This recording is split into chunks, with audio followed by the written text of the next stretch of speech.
am horrified of my daughter going on a date. Yeah, I 40M get it. All dads freak out when their precious daughter, 16F, decides to start exploring the world of romance. It's because we know that boys are idiots. I know I was when I was 15. That's how old this Josh kid is. Yeah, I've checked his social media. His FB is mostly family. He's got 2 older sisters and his mom looks to be about the same age as Hannah and I. I don't see any dad pics, but that could just mean he's not in the picture. Josh is apparently an athlete. His IG is full of baseball and basketball shots. Didn't find anything on TikTok, but I'm not the best with that app. There were a couple of YouTube videos of him playing video games, shooting stuff. That didn't impress me. I'm guessing it's the baseball that caught Ava's attention. I'm a huge fan of our local ball club. 162 games a year, and I might miss 20, but I always catch the highlights. I go to the ballpark about 15-20 times a year. Unless Ava has other commitments, she's almost always there with me. When we're home, she's got her iPad with the Game Day app running.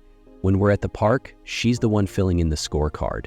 She knows everything about every player on the field. It makes me so proud when she starts talking about advanced stats, hit probability, K rates, batter/pitcher tendencies, like she's discussing the weather.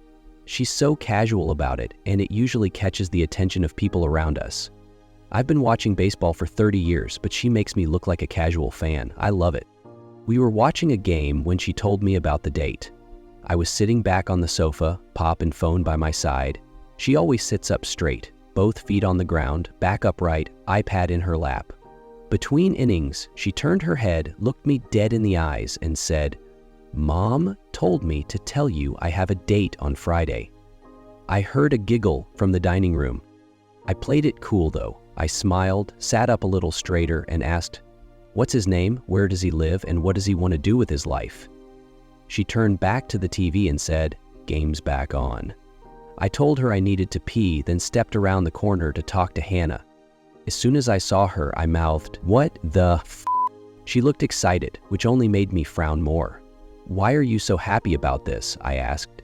She just smiled. "Fine," I said. "How'd you find out?" "Lily told me when they got home from school," she said. Lily has been Ava's best friend since they were babies. She's also her cousin, and we spend a lot of time with Sally and Jim, her parents. Sally's Hannah's sister, and the girls were born 3 months apart. They've grown up together. I just said I need to get back to Ava before the inning's over. I'll text you questions. My wife grinned and gave me a hug as I headed back. I sat down beside Ava and she immediately updated me. Fly out and a hit by pitch. Our pitcher always has trouble coming inside with left-handed batters. 18.7% success rate. I smiled. Thanks for the update. I grabbed my phone and texted Hannah. Me, what's his name, where does he live, and what does he want to do with his life? Her, his name is Josh, he lives in Parkside. And, I'm not answering the last question. How would I even know that? Me, because we don't let our daughter date someone we don't know. That's why. Her, it's gonna be fine, honey. Sally, Jim, and Lily are coming over after the game for snacks. We can ask Lily for more info. Me, okay. We'll talk more once we get the details. That's when I started diving into Josh's social media.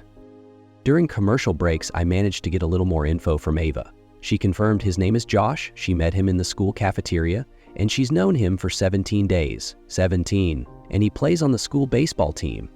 That's about as much as I could get before I noticed her getting frustrated. She does this little chin quiver thing when she's about to get upset, and I've learned to back off when I see it. I'm feeling worried, no doubt about it. My daughter is beautiful, not just daddy's eyes beautiful, but stunningly beautiful. When she was 3 months old, Hannah had professional baby photos done. The photographer didn't charge us as long as we gave permission to enter the pictures into a contest. We agreed, she won, and we ended up with a $5,000 check. Ever since then, Ava has done kids and teen modeling. All the money goes into her college fund. We haven't had to worry about boys until now because Ava's always been all business at school. She and Lily get dropped off 10 minutes before class. They have side-by-side lockers and they share homeroom. Ava goes from class to class, always sitting in the front taking notes, never disrupting anyone.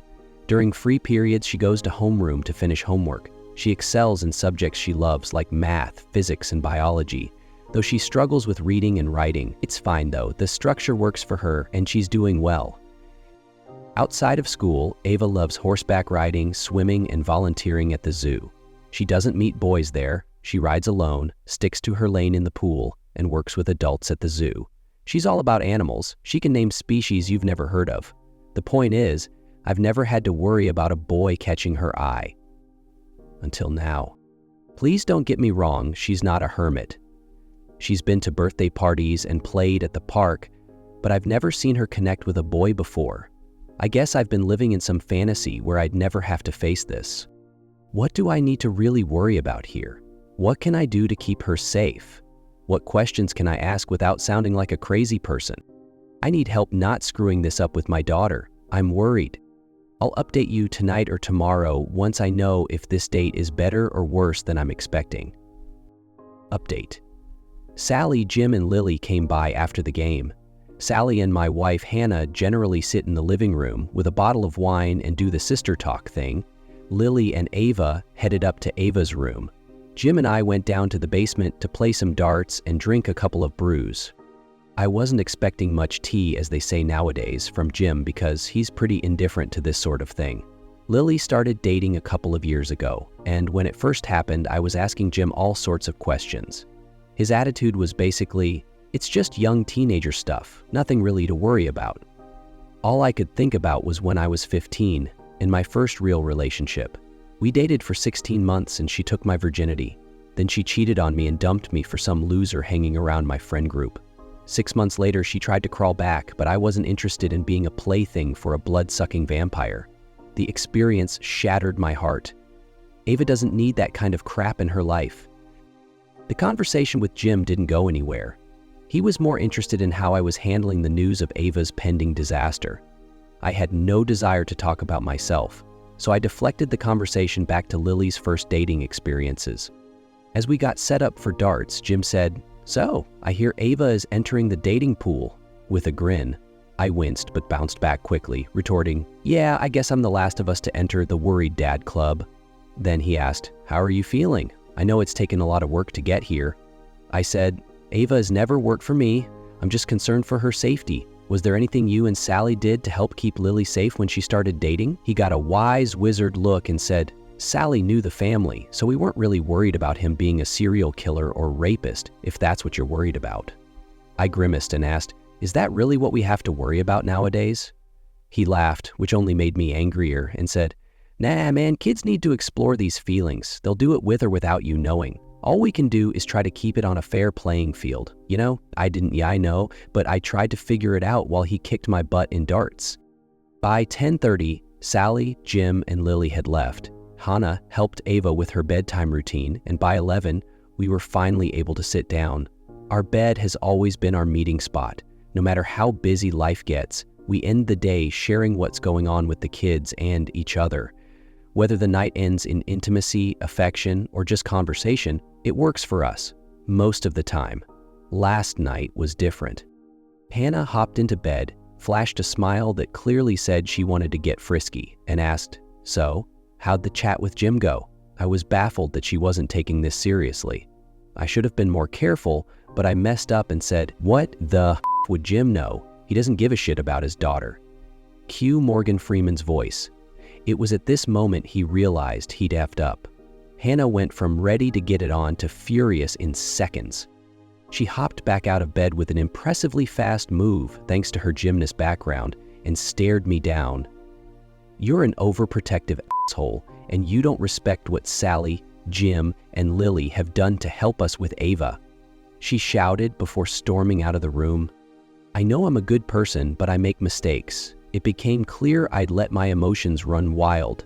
I went downstairs, found Hannah crying on the sofa, and held her. I told her how hard this was for me and promised I'd try to understand the situation better. I acknowledged how much her family was helping us, and we calmed down. I do believe everything I said, but I'm still scared because I feel like our situation is different. I feel like everything I do is better because of it. The way I consoled her, I feel like everything I said. As we went back upstairs, I peeked into Ava's room. Watching her sleep always calms me. She was on her back, arms over her chest like she was hugging herself. The room was lit with a soft purple glow from her iHome mood light, and the sound of gentle rain was playing. She always plays sounds when she's anxious. I quietly shut the door, feeling more at peace. We didn't have much time to discuss the situation after that. We hugged and kissed this morning, so I think we've worked through my bad attitude, but I still don't know what my wife knows. It's Thursday and time is running out. I'd really appreciate some help here. I'm clearly drowning. I'll give another update once I know more, assuming I can handle the situation without losing my mind. I've found myself thinking about the time my wife and I experienced every parent's worst nightmare. I do realize that there are way too many parents that have experienced much worse in this crazy world, but this was enough to scare the living daylights out of my wife and me forever. It started when Ava was 7, and we were heading to this mall, hotel, and casino complex in the capital city. We were going because I had board meetings with a national charity that I was vice president of at the time. We had our youngest, Lily, with us, and she was one. Yeah, we named our daughters after Disney characters, don't judge. My wife and I connected over our love of Disney movies. We both had all the movies on VHS, then DVD, and now we have Disney+. It is what it is, but it drives me nuts how much money we've spent on the same content. Fuck my life. I give myself a little laugh every once in a while when I think of the time I tried to argue that we should name our first boy Gaston. My wife is small and fiery, so I knew that would set her off. LOL, sorry for the sidebar. I just needed to bring a little levity into a scary story. I'm sure that every family has their horror stories about traveling. This day was one of ours. I had to be at the board meeting at noon. The expected check-in time was 11, and we planned to be there by 10. It was a 4-hour drive from home to the hotel, and we planned to leave at 6. Yeah, nothing ever goes to plan. We ended up getting out of the driveway at 6:30. Getting stopped for speeding at 8:30, of course I was trying to make up time, and hitting ridiculous city traffic at 10:45. We got to the hotel 15 minutes before the meeting started. I needed to be there. My wife has always been calm and cool in these situations, as long as no one is provoking her. She took control of my stressed out self and told me to grab my laptop and get to the meeting. She'd check us in, check out the mall, and get the kids fed. I ran off, thankful that the situation didn't turn into some sort of blame game about the stressful journey. I got to the conference room on the 3rd floor of the hotel with 5 minutes to spare. A buffet lunch was set up on the side of the room, and my fellow board members gave me time to grab some food and settle in before we started. We were about 15 minutes into the meeting when my phone started to vibrate on the table. It was my wife. I embarrassingly sent it straight to voicemail. A text came immediately after. Call me now. I excused myself from the meeting, apologizing as I walked out of the room. What followed was the scariest moment of my wife and my life. I called her back and she answered with a panicked, "Ava has disappeared." I said, "What?" Just stunned. My wife was clearly crying and shouted, "She's gone and I don't know where she is." All I could muster in my confused state was a weak, "I'll be right down," and I hung up. I stepped back into the meeting room and told them that Ava had disappeared downstairs and I was heading to the lobby. Their response was incredible. Our executive director took control of the situation. There were 8 of us in this 30-floor hotel. They assigned 3 floors to each board member, with my job being to get to the lobby and find out what was happening from my wife. They set up a chat group, and everyone left knowing that they would first search the hallways of their assigned floors, but if nothing was discovered, they would start going door to door. Privacy and hotel policy be damned, this was serious. I flew down the stairs to the lobby, no time for the elevator. When I arrived, my wife was standing there, Lily on her hip and holding an iPad in her other hand, talking to a gentleman in a red blazer. Her cheeks were red and puffy. I hugged her, took Lily, and listened. She was explaining the situation to the head of security. After I'd left, the doorman put our luggage on a cart and the valet took our SUV away. My wife and the kids went to the lobby to check in, but there was a line. Ava didn't want to wait in line, so she asked if she could sit on a bench and play a game on her iPad. My wife found a place for her to sit, gave her the iPad, and got in line. She said she kept looking over every minute or so and Ava was alone, focused on the iPad. It was during the check-in that she lost sight of her. My wife had to find her wallet and ID while holding Lily, and it took a bit of time. By the time she was done, Ava was gone, and only the iPad was left on the bench. My wife panicked immediately, scanning the lobby and thinking she might have seen Ava get into an elevator, but she wasn't sure. She shouted, "Ava!" That got the attention of the hotel staff and security stepped in. They shut down the elevators and alerted all exit doors with Ava's photo. I arrived just as the head of security started talking to my wife. We weren't close to home. We were in a big city, at a resort filled with all sorts of people, and our little girl had just vanished. Security took my phone number and said they'd call as soon as they had the video footage. My wife, Lily, and I went to the second floor, where there was access to the pool/spa, casino, and mall. I started getting texts from my board members about clear floors. My wife checked the pool because Ava loves swimming, and I, with Lily, took them all. At this point, it had been 45 minutes since she disappeared. I looked down the long tunnel of the mall, feeling despair. So many people, so much space. Where was my girl? I started walking, scanning the crowd, yelling, "Ava!" every so often. Halfway through, hotel security called with updates. I texted my wife to meet me at the elevator with the head of security. The video showed Ava standing near where I had stopped, and a man in a leather jacket approaching her. They exchanged a few words, then went down the escalator. Mall security was informed, and they were checking footage. My wife, Lily, and I rushed to the escalator, splitting up to search the first floor, still shouting Ava's name. 2 hours after she disappeared, just as I was nearing the end of my rope, I saw her. Ava, holding an ice cream cone in her right hand, and the hand of a man who looked like Santa Claus in her left. Warren, a fellow board member's husband, had spotted Ava in a bookstore. He recognized her from photos on our group's Facebook page, texted a picture of her to confirm with his wife, and then brought her back. He bought her ice cream on the way back to the hotel. It turned out that Ava had met the man with the leather jacket, but when he tried to take her away, she screamed, bit him, and scratched at his face until he left. Then she wandered into the bookstore, distracted by the books. We were beyond lucky. Ava didn't understand why we were so afraid, no matter how much we tried to explain it, but we knew how blessed we were, and I never want to feel those emotions again. I can't lie, and I feel like I need to bring some fun to what I've been writing to everyone here. My wife, Hannah, is a fantastic woman who just finished sharing an incredible, mind-bending, loving 20 minutes with me. She's sitting beside me, and we're recovering. I love my life and my wife right now, and always, babe. She can give me the side-eye all she wants. Reddit pervs can make up anything they want about what we did in the past 20 minutes. Go for it. I'll guarantee you can't come close to what I felt. My wife rocks. I needed this. I've been so negative about my daughter that I forgot about the path we started for her and how important these next few days are. Please don't misunderstand me here. This is the result of my wife and I realizing that we're doing a pretty good job. Honestly, she was aware of this a few days before me, but please give me a bit of credit. I've talked about Ava, my personal insecurities, laid out my living of a parental nightmare, can't believe I did that, but it seriously helped, and my misguided thoughts about not only our support network, but also Ava's choice of a suitor.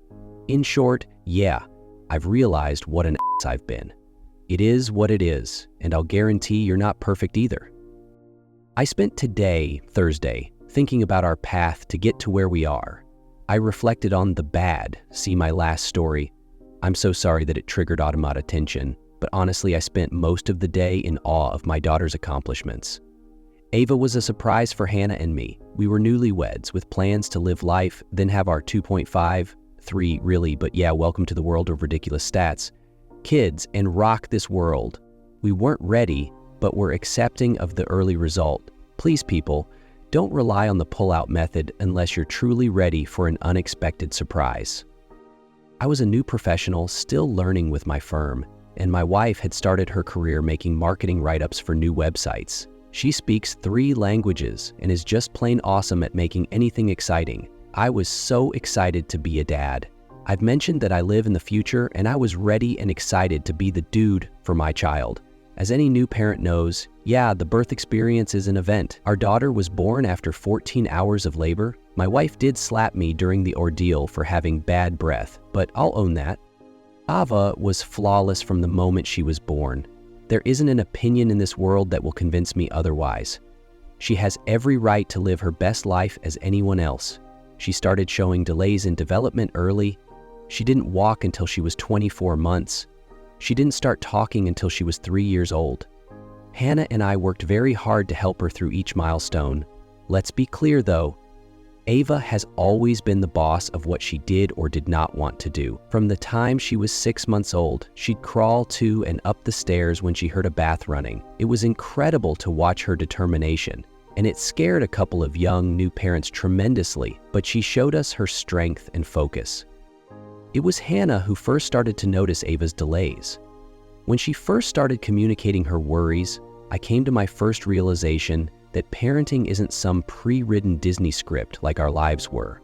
If you haven't figured it out by now, I'll just state it openly. Hannah and I have lived a privileged life. We met at one of the most respected universities in our country. She was a gymnast. I was in track and field. We had scholarships, but that really didn't matter. Her family owned pharmacies. My family owned a large farming/ranching operation. They'd both sold their businesses at about the time we got married. The plan was pretty simple. I'd get my investment credentials, manage both of our family's money while growing a reputation to become the next Warren Buffett. If I didn't get that successful, it was fine. I just needed to take my magna cum laude degree and ensure that I made a place for myself in the real world. Hannah went into marketing. She does the marketing write-ups for many prominent companies online. Many of her initial clientele came from her family, but it was her linguistic background that set her apart. She gained that background because her parents traveled a lot, and she had a natural tendency to pick up new languages. It was a tale as old as time in our world when we got married and announced that we were having our first child. I have always gone back to my thoughts before becoming aware of Ava's challenges. As part of her baptism, I was asked to write my dream for her. I started with what I thought was a standard promise of being a kind, loving protector and provider for her. I went on to say that it was my desire that she grew to dream big, fantastic dreams, and had the courage and strength to pursue them. A bit naive, sure, but I've found that throughout our journey, this has been my true guide for her. It didn't take me long to realize that my dream for her shouldn't or couldn't change. She's my daughter, and it's up to her to create her dreams and pursue them. It was her first birthday party when Hannah first noticed it. We had a big room booked, all sorts of balloons, games, candy, and catering. Any new parents that say that they don't look at other kids and compare are liars. It's human nature. You compare your kid to others and assess how awesome your kid is. Ava didn't want to hang with the other kids though. In every picture we had, the kids were playing, and Ava had her back to them, sitting in a corner, reading books or making puzzles. School wasn't easy for her. She would get overwhelmed with noise or act different and be judged, even bullied by her peers. Her responses were always loud, abrupt, and even violent. School systems aren't built for abnormal. Teachers are overwhelmed and unprepared for disruptions. Society as a whole would rather separate perceived problems than figure out solutions. NIMBY, not in my backyard, is a truth. If you want to waste everyone's time arguing about it, then you're just a liar, extremely sheltered, or an idiot. We had so many experts tell us what Ava could and could not do. So many people with these general, pre-boxed solutions to our daughter's life. Even both of our parents had ideas and shared thoughts of institutions that would help our daughter while keeping her separate from our family and their embarrassment. That was truly the biggest betrayal we had to deal with. People suggesting that our life would be improved by separating our own daughter from us, keeping our child hidden from our world. I always get this shiver in my diaphragm when I think of it. Our life is different because of Ava. The poem Welcome to Holland by Emily Pearl Kingsley helped us truly understand and give up on our Disney dreams. I became empathetic. I no longer walked past people in need, ignoring them, showing disdain over my perceived understanding of their situation. Ava taught me that challenges can happen to everyone, and sometimes those challenges can't be overcome by just some hard work and perseverance. We were fortunate to have our love for each other and the resources to adapt and change. We connected with people who had already experienced the challenges of helping guide their children. We listened and learned from their experiences, both failures and successes. We got help from Hannah's sister and family. We did whatever we could to help our family succeed and achieve, but at the end of the day, it's Ava and her alone that determined her own path. It was Ava who insisted that she go to regular school. In the early years, she was often sent home for behaviors. Hannah has always had a flexible schedule, and she would be there to pick her up when called. Teachers and administrators aren't tolerant of disruptions, and not all bullying is easily identifiable. It was Ava who insisted on continuing to try and who resisted segregation. Some years were better than others. Some teachers were more open to her needs, and some administrators were more capable of organizing accommodations. Ava learned to control her violent responses to her triggers. Loud or consistent noises and ignorance of her personal boundaries were her early struggles. We helped her learn that punching, screaming, and biting were not acceptable. She learned to just pinch instead. It reduced disruptions, wasn't as violent, and she was still able to express her discomfort. Lily helped Ava set clear boundaries with classmates, along with a lot of discussions between administrators and Hannah and me. Teachers began giving Ava permission to just leave a class if she felt her environment was becoming uncomfortable. It was a give and take that allowed her to avoid isolation while finding a way to function in society. The culmination of all this is that a real-life, honest-to-goodness boy, whom she expressed an interest in and told her friend Lily, who then set them up to meet, was asking her on a date.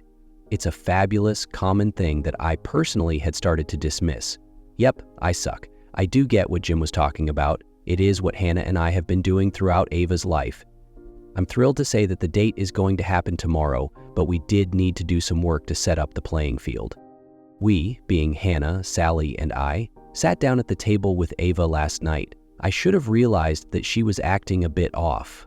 It took some effort to get her to sit down with us and talk. Sally was a big help. She could recognize that Ava was off not from embarrassment, but from fear. I'm not a complete moron, but it did take some time to get that Ava wasn't embarrassed or scared about her physical appearance. Ava was scared of her mental challenges. She did start the conversation last night by stating she didn't want to go out on her date. I'll always be proud of her for expressing herself when she's struggling. She doesn't have a problem with freezing during a time when she doesn't know what to do. She doesn't hide her triggers from anyone. Sally did a fantastic job leading the conversation. She is truly one of Ava's best advocates.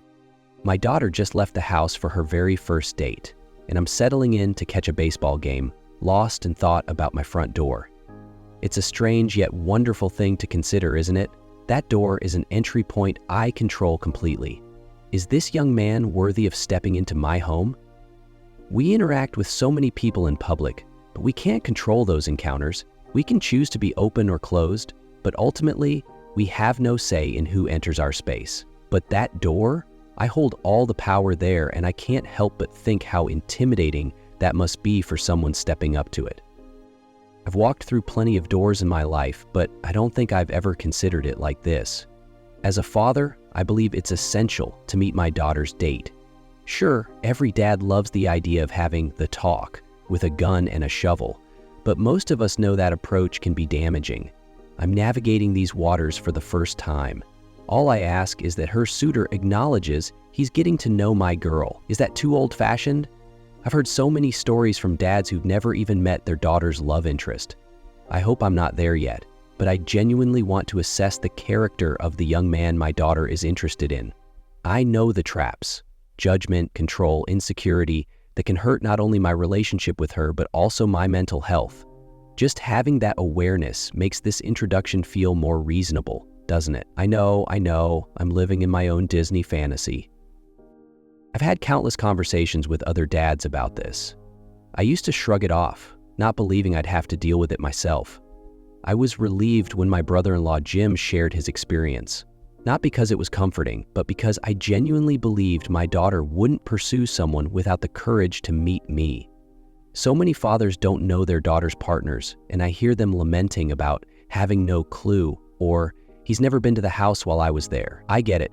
Some dads don't realize how their words, actions, or even availability impact their relationship with their child. I've heard tales of young men showing up and not even knocking. I believe a young man brave enough to come to the door demonstrates his character. It's not easy, and I empathize with the anxiety and fear. But the willingness to confront those feelings for my daughter speaks volumes, doesn't it? Yet back to that Disney dream. I won't apologize for it. This is my family. This is my desire. I met Ben at my door. My daughter, Ava, 10F, and I were bracing ourselves for the typical drive up, text, and drive off situation. So we were pleasantly surprised when there was an actual knock. The anticipation filled our home. Laughter, giggles, even squeals echoed around us. I love it when our house buzzes with life. We've often avoided that noise out of uncertainty, preferring calm over excitement, but it felt fantastic. Ava was thrilled, and we had a blast discussing how we would greet Ben. She wanted me to dress like a Dementor from Harry Potter, but I resisted that urge, opting instead for a more formal, intimidating look. Ava opened the door while I stayed hidden. She greeted Ben with, "Hello, Ben, we've been waiting for you," in a serious tone, extending her hand like a boss. I couldn't help but feel proud. We had speculated about what he would look like, imagining a California surfer type, but we were pleasantly surprised. He wore cream boots, khakis, and a light blue dress shirt. He looked sharp, for lack of a better word. He was tall and had an athletic build. I stepped out as he shook Ava's hand, saying, "Let me save you, Ben. Welcome to our home," as I extended my hand for a shake. He had a firm grip, neither aggressive nor timid. He nodded, avoiding eye contact, and asked, "Hello, sir. Is Ava here?" In that moment, I recognized how respectful this young man was. I decided we wouldn't play any games with him. He was exactly who I had hoped he would be. I looked down at Ava and said, "Why don't you let your sister know that Ben is here?" She glanced up, slightly disappointed but understood, responding, "We'll be right back." With a skip in her step, she dashed off while I stood before Ben. I opened my stance, gesturing with my arm, and said, "Welcome, Ben. Let's sit on the sofa and wait for Ava. She'll be down shortly." Knowing he was a baseball player, I pointed out some cool memorabilia in the entryway. He immediately noticed the first jersey and asked about it. We connected as we chatted, completely engrossed in conversation, when Ava finally came down the stairs. Her hair was simple yet elegant, a high ponytail with a few strands framing her face. She wore jeans and a fitted sweater. I had to stop myself from commenting, realizing my wife and sister had navigated this delicate balance perfectly, leaving me with no choice but to simply say, "Wow." Ben was momentarily stunned, and I nearly lifted his jaw back up. I'm pretty sure he wiped drool off his chin as he stammered a shy, "Hey, Ava." I stepped aside, aware I was just a supporting player in this story. Ava hugged me as she approached. For most people, a hug is a simple gesture, but for us, it's profound. Ava has always been sensitive to physical touch. It's one of her triggers. My wife and I are affectionate, but we've learned that we can't just hug Ava whenever we want. We need her permission. I can count on two hands how many times she's initiated a hug, and this moment was one of those rare instances. I was taken aback, feeling warmth and love from my daughter like never before. She smiled at me, then turned to Ben, saying, "You ready to go? Sorry for being a bit late," as she breezed past both of us and out the door, leaving us speechless. At first, I felt a pang of disappointment about not chaperoning them, but their plan was solid and my concerns ended there. I settled back to enjoy the ballgame, Ava by my side, waiting for my daughter to return with a smile. I truly hope it isn't disappointment, but we'll tackle that if it comes. My wife darted around the house like a squirrel, and I paused her a couple of times for a quick hug. We were both overflowing with emotions, and all I could feel was pure happiness. We've done our job, now it's up to her. And him, but I trust her choice. Thank you all for your support.